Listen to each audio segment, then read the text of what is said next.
बुलढाणा जिल्ह्यात शिंदे गटाच्या शिवसेनेतील अंतर्गत वाद उफळून आल्याचं समोर आलं आहे।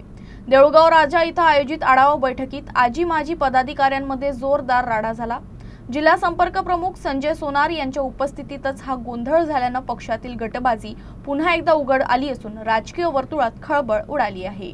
देऊळगाव राजा इथं शिंदे गटाच्या शिवसेनेची आढावा बैठक आयोजित करण्यात आली होती। या बैठकीला नवनियुक्त जिल्हा संपर्क प्रमुख संजय सोनार, माजी आमदार डॉक्टर शशिकांत खेडेकर यांच्यासह अनेक पदाधिकारी उपस्थित होते। मात्र काही पदाधिकाऱ्यांना बैठकीसाठी निमंत्रण न दिल्यानं नाराजी निर्माण झाली।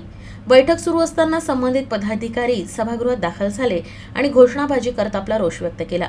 सुरुवातीला बाचाबाची झाल्यानंतर प्रकरण धक्काबुक्कीपर्यंत पोहोचलं।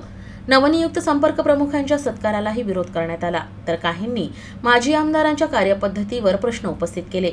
या सर्व घडामोडींमुळे शिंदे गटाअंतर्गत मतभेद आणि गटबाजी पुन्हा एकदा चव्हाट्यावर आली आहे।